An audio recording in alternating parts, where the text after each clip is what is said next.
یہاں کی نعمتیں عارضی اور ہم بھی عارضی. مکان رہتا ہے، مکین قبر میں ہوتا ہے، اور بعد میں لوگ لڑ رہے ہوتے ہیں، جھگڑ رہے ہوتے ہیں آپس میں کہ یہ میرا، یہ تیرا، یہ تیرا، یہ میرا. اللہ کی بنا.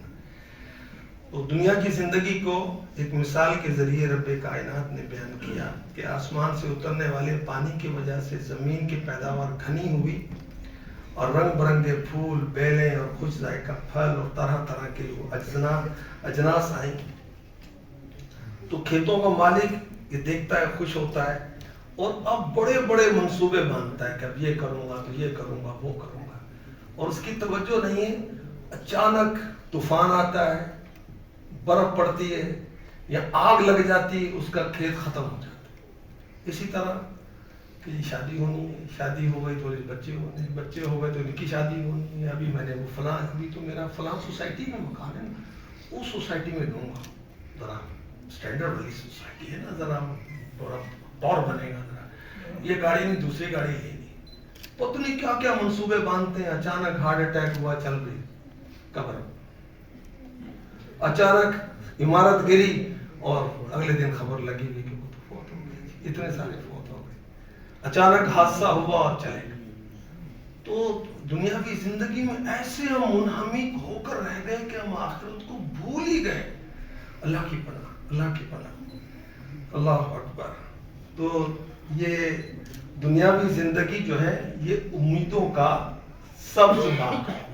ہم اسی میں جی رہے ہیں، آرزوؤں پر جی رہے ہیں، اپنی مراد کو نہیں پہنچتے اور بندہ غافل ہو کر دنیا سے چلا جاتا ہے. حضرت قتادہ رضی اللہ عنہ فرماتے ہیں دنیا کا طلبگار جب بالکل بے فکر ہوتا ہے اس وقت اللہ کا عذاب آتا ہے. سارا ساز و سامان جس کی امیدیں، اس کی امیدیں جن سے تھیں، وہ سب ختم ہو جاتا ہے. اگلی آیت میں کیا ارشاد ہوتا ہے سنیے. واللہ یدعو الی دار السلام وَيَهْدِي مَن يَشَاءُ إِلَىٰ صِرَاطٍ مُسْتَقِيمٍ. اور اللہ سلامتی کے گھر کی طرف بلاتا ہے. وَاللَّهُ يَدْعُو إِلَىٰ دَارِ السَّلَامِ. اللہ سلامتی کے گھر کی طرف بلاتا ہے. پہلے دنیا کی مثال دی گئی نا کہ بندہ بڑا خوش ہوتا ہے کہ میرے بھائی یہ نعمت ہے، یہ نعمت ہے، یہ نعمت ہے، یہ شہرت ہے، یہ عزت ہے، یہ منصب ہے، یہ دولت ہے، اتنا بیلنس ہے، فلاں فلاں فلاں. اچانک موت آتی، سب ختم ہو جاتا ہے. اور اب اللہ پاک فرما رہا ہے کہ میں تمہیں دعوت دیتا ہوں، آپ میرے سلامتی کے گھر کی طرف آ جاؤ. سبحان اللہ. وہ کیا سلامتی والا گھر؟ جنت، جس میں تکلیف نہیں ہے، جس میں مصیبتیں نہیں ہیں.